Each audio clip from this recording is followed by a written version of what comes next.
Magandang araw kaibigan! Tuloy po kayo sa Felicidad's Channel. Sa mga kwento ng buhay at pag-ibig na hinalukay sa natatagong baul ni Felicidad.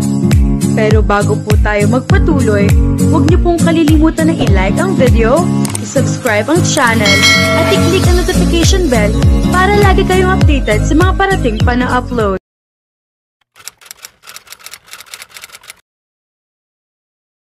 Nang magkamalay si Audrey, ay naramdaman niyang nakahiga siya. Pero sa pagkakataong iyon, ay hindi na iyon sa sahig ng kusina. Nanibago siya nang hindi naging pamilyar sa kanya ang paligid at malamig. And then she realized she was in Nimbus' limousine. Nakahinga ng malalim ang namumutlang si Nimbus nang magising siya. Tinanong siya nito kung anong pakiramdam niya. Si Nimrod, mas mahalaga sa kanya ang welfare ng anak. Nasaloko si Nimrod kaya hindi siya nahulog. But she fell at nawalan ka ng malay kaya nasa daan na tayo papunta ng hospital. What? Bumangon siya mula sa pagkakahiga at nakitang umaandar na ang sasakyan. Okay na ako, Nimbus. Ipatigil mo ang sasakyan. No, matigas na sabi nito. Nawalan ka ng malay. Ilang sandali lang yun. Kahit ilang minuto or ilang oras, parehas lang yan na nawalan ka ng malay. Kailangan mo magpa-CT scan. Kalukuhan yun, Nimbus. Audrey Galanes Arambulo, hindi ako nakikipaglaro sa'yo. Wala akong pakialam kung sandali lang iyon. Basta nahimatay ka pa rin, ang kaligtasan mong mahalaga dito. Parang walang makakabali sa sinabi nito. Wala na nagawa si Audrey kung hindi ang sumunod sa gusto ni Nimbus. Masyadong determinado ang lalaki. Habang nasa biyahe, ay binibigyan man siya ng matatalim na tingin ng asawa, pero nakikita rin ang pamumutla at pag-aalala sa mukha nito. Ganoon ba ito nag-aalala sa kanya? Napapailing-iling na nagbiro si Audrey. Alam mo, mas dapat yata na ikaw magpunta sa hospital. Hindi nagsalita si Nimbus, pero nagdilim naman ang muka. Naasar yata ito sa pagiging pasaway niya na makarating sila sa hospital. Sa halip na kunin ni Nimbus ang wheelchair na inaalok ng guard, ay hindi nito iyon pinansin. Pinangko siya nito papasok sa hospital. Baliwala ang pagtitinginan ng mga tao sa itsura nila. Namula si Audrey nang makita ang amusement sa mukha ng mga tao habang buhat-buhat siya ni Nimbus na parang si Superman na dinadala sa hospital ang naging biktima ng isang aksidente. Nakakahiya, Nimbus. Dapat ay kumuha ka na lang ng wheelchair. Sita niya sa asawa. Ano bang pinag-aalala mo? Mas maganda ang ganitong method of transport. Ang gulo ni Nimbus. Pero sa totoo lang, na-miss niya ang ganitong sila. Magkatabi man kagabi, hindi naman sila nagkibuan. She missed his warmth and strength. Nang makita ang emergency room, sinabihan ito ng isa sa mga nurse roon na ibaba siya sa isa sa mga hospital bed. Mula roon ay kung saan-saan dinala si Audrey ng mga doktor at nurse. Lahat ng test na maaring gawin dahil sa aksidente ay pinagawa ni Nimbus. Pati CT scan ay nagpakonduct ito. Lahat naman ay clear kaya sa huli nakahinga rin ng maluwag ang asawa. Wala naman dapat ikabahala. Maya-maya ay binigyan sila ng papel ng doktor na naglalagay na maaring mangyari na kapag nangyari ay kailangan dalhin siya sa hospital. At saka nga po pala, nung emotional stress, tumango sila ni Nimbus sa payo ng doktor. Hindi na rin naman siya kailangan i-confine kaya umuwi na rin sila. Inalalayan siya ni Nimbus palabas ng hospital.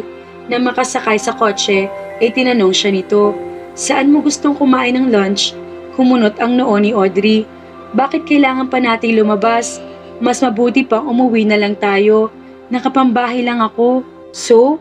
Ako rin naman sa labas na lang tayo kumain," sabi nito at inutusan ng driver na pumunta sa isang malapit na restaurant. Dapat ay hindi mo na ginawa ito. Walang kasama si Nimrod sa bahay. Walang pasok ngayon si Nimrod at dahil wala ni isa sa kanilang kasama nito ay hindi niya maiwasang magtaka na hindi ito nag-aalala sa anak. Overprotective si Nimbus kay Nimrod. "Alam ko, but I'm starting to trust my people." Isa pa, iniisip ko rin na magiging epekto ng pagka-overprotective ko kay Nimrod. Baka makaapekto iyon sa paglaki niya at ayaw kong mangyari iyon. Sandaling napatingin lang si Audrey kay Nimbus. Iniisip nito kung ano makakabuti sa kanyang anak. Masaya rin siya na nag-uumpisa na ito magtiwala. Sa isang tao na naloko, mahirap iyon. Kung sana nga lang, magsimula na rin na pagkatiwalaan siya ng asawa. Alam niyang hindi lang para kay Nimrod, kung hindi para sa puso nito. Pero mukhang malabo na iyon. Nang makarating sila sa restaurant, ay sinimbus na ang pinag-order niya. Wala siya sa mood kumain, hindi dahil sa nangyari sa kanya ngayong umaga. Iyon ay dahil sa sakit na nadarama sa pagtrato sa kanya ni Nimbus. Surely, nakita niya ang pag-aalala rito kanina. Pero iba pa ang dati. Iba pa rin iyong nilalapitan siya nito. Noong inaakala niyang kaya nang makuha ang puso nito, naramdaman naman ni Nimbus ang panlalamig ni Audrey. May problema ba, Audrey? May masakit ba sa'yo? Tinignan nito ang listahan ng sakit na ibinigay ng doktor. Baka kailangan kitang ibalik ulit sa doktor ngayon. Umiling siya. Kung ganoon, ay anong nararamdaman mo? Don't be silly, Audrey. Kung patuloy ka magiging ganyan, bubuhatin ulit kita sa kotse. Fine, I feel emotionally stressed. Kontento ka na ba doon? Hindi na niya mapigilang isigaw. Emotionally, ay masama talagang pakiramdam ni Audrey dahil sa pakikitungo ni Nimbus. Sa isang banda, ay naaasar din siya sa nararamdaman. Bakit pa siya naaasar kung ganoon? Hindi ba sinabi na niya ng paulit-ulit ang sarili na dapat nakokontento na lang siya sa mga ginagawa sa kanya ni Nimbus? Pero ang hirap din pala kapag nakikita kong binibigyan niya ako ng pag-asa sa mga ginagawa niya. Masabuti pa yata na galit siya sa akin. Hindi ko nabibigyan ng kulay ang sinasabi niya. Ngunit sa gulat ni Audrey, mula sa pagkakaupo ay binuhat siya ni Nimbus. Nagtitili siya pero tila wala itong pakialam. Wala rin pakialam kung pagtinginan man sila ng mga tao habang itinatakbo siya palabas.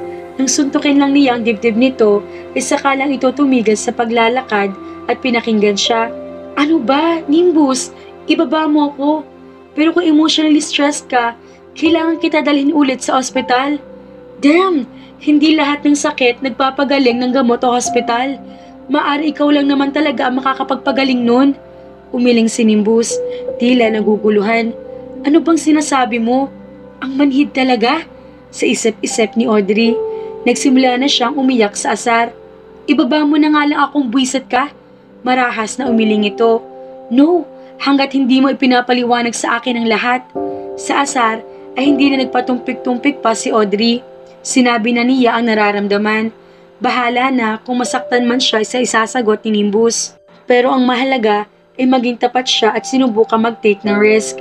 Parang ang layo-layo mo na sa akin. Ano?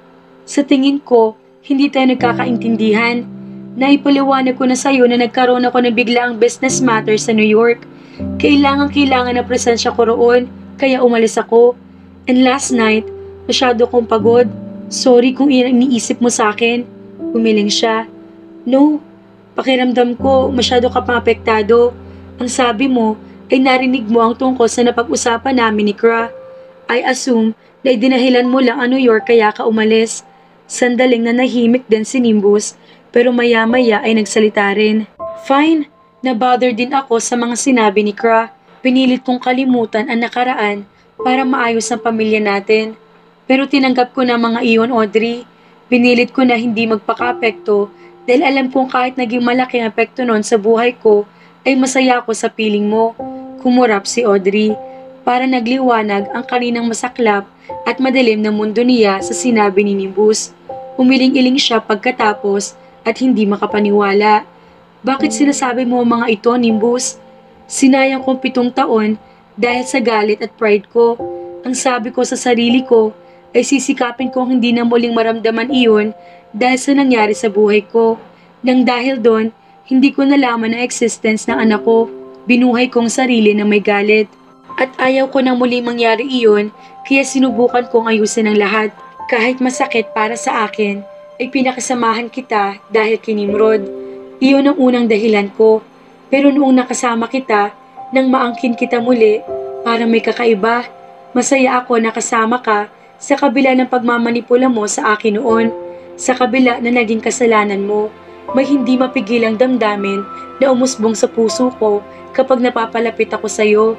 Nimbus, nanlambot na ngayon ang puso ni Audrey. Kung kanina ay napapaiyak siya sa inis, ngayon ay napapaiyak naman siya sa tuwa sa naririnig. Hindi mo pa ba nararamdaman iyon, mahal ko? Alam ko na hindi ako magaling sa salita dahil natatakot pa rin ako, pero pinipilit ko pa rin na iparamdam iyon sa'yo. I know, ako lang talaga ang tanga. Ang dami kong pagdududa dahil natatakot ako, Nimbus. Ganon nga yata kapag may ginawa kang isang malaking kasalanan. Tuwing sinasabi ko noon na pinagsisihan ko ang nangyari, nagdadalawang isip ako. Yes, I was burned by the past. Pero kung hindi nangyari iyon, there would be no Nimrod. Masakit sa akin ang mga nangyari, pero hindi ko magawang pagsisihan dahil sa kanya. Si Nimrod ang bumuo muli ng pagkatao ko. Isa pa, alam ko na ginapakamakasarili ko sa ginawa ko noon. Ginawa ko lang naman iyon dahil mahal na mahal kita, kahit kinamumuhian mo ako. Ganoon pa man, mali pa rin yun. Masyadong masakit ang ginawa ko sa'yo, sa pamilya natin. Ang akala ko ay hindi ko deserve na mahalin mo. Hindi, ipinahid nito ang daliri sa mga luha niya para tuyuin iyon. You deserve to be loved after all. Lahat ng tao ay deserve na mahalin. Kahit mula sa lalaking arogante na katulad mo, kahit na akong palaging dahilan ng mga pagkabigo mo, tumango siya. Ang nararamdaman ko dito sa puso ko ay mas matindi sa galit na nararamdaman ko. Nagalit ka ng husto sa akin, iniwan mo ako ng 7 taon, at iyon ang naging malaking pagkakamali ko. At sa tingin ko ay malaking pagkakamali rin ng mga tao sa paligid ko. Napabuntong hininga si Nimbus. They tricked me, honey. Ano? Naguguluhan si Audrey sa sinabi nito. Hindi naman talaga kita pinabayaan. Pinasundan kita kay Adolf. Siya ang nag-a-update sa akin ng lagay mo. Pero kailanman ay hindi niya sinabi sa akin ang tungkol sa anak ko. Alam mo naman siguro na tanging ang asawa lang niyang si Jinky ang nag-alaga sa akin noon. Siya lang ang nagpakita ng pagmamahal dahil ang atensyon ni na Demeter Talia ay palagi lang nasa iyo.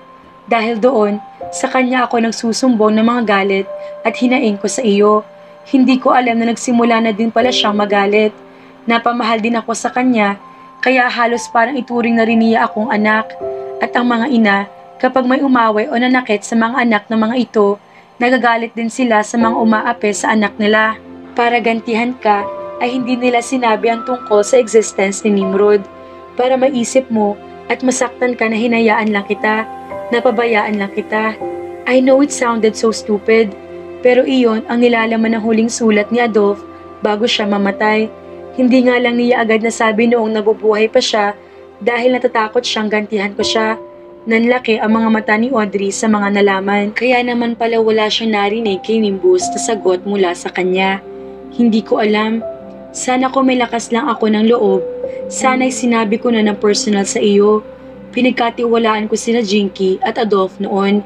Lalo na nang sabihin ni Adolf sa akin na wala kang pakialam dahil sa galit mo sa akin.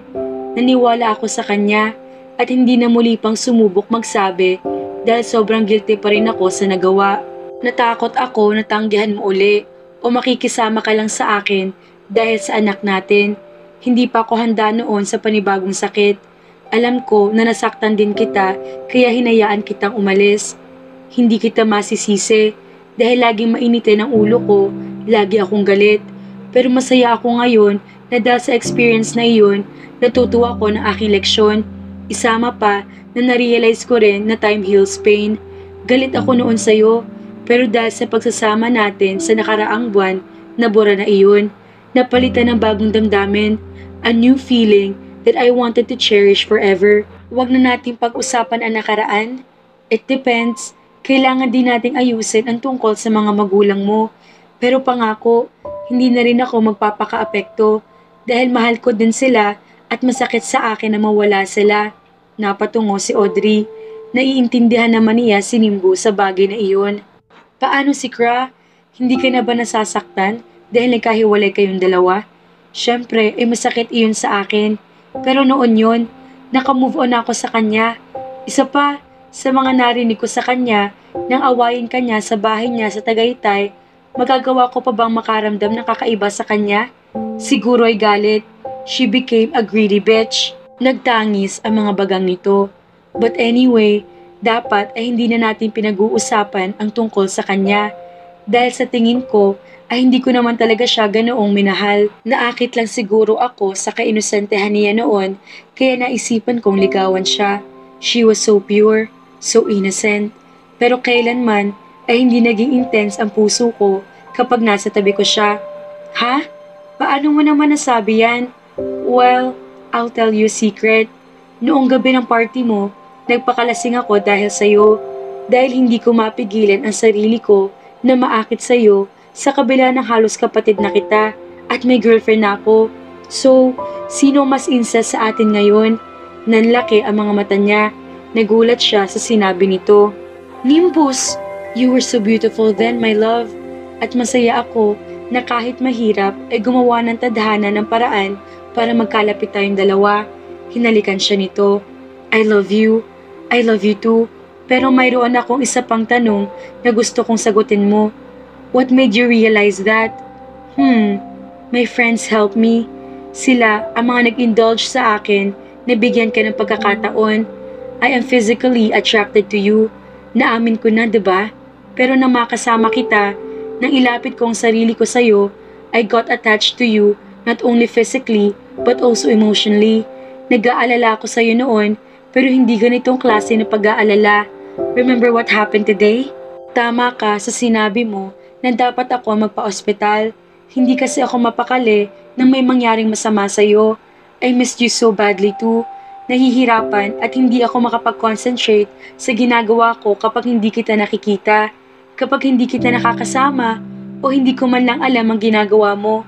I know it sounds absurd to fall in love with an enemy, to fall in love with a woman I'm supposed to hate. Pero lahat ng galit na iyon ay nawala nang mapalapit ako sa'yo. Siguro ay masama kang nakaraan, may masama ka nagawa sa akin. Ganoon pa man, maraming tao na nakalipas. Tama ang mga kaibigan ko, I should move on. Lalo na at may panibago na tayong buhay. Ang buhay na kasama si Nimrod at masaya ako na sinunod ko ang payo nila. Dahil kung hindi, hindi ko mararamdaman ang ganito kasaya kung hindi ako napalapit sa'yo. Pagkatapos siyang halikan uli ni Nimbus, ay hinawakan naman ito ang pisi niya. It was soft and tender. It almost made Audrey cry.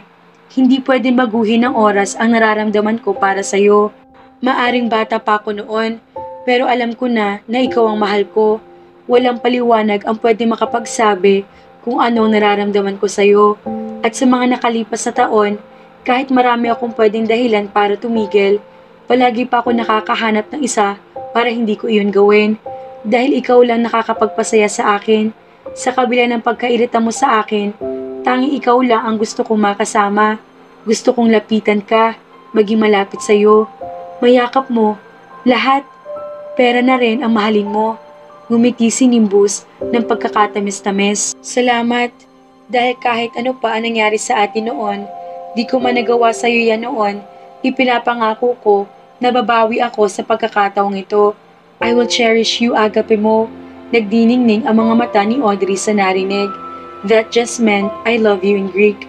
Mahal din kita, kahit na pakiramdam ko ay para na tayong tunay na magkapatid. I feel like you are my lover. Tumawa naman ito. Nasa ganoon silang katayuan nang may maalala siya. Ngayon ay pwede mo na akong ibaba.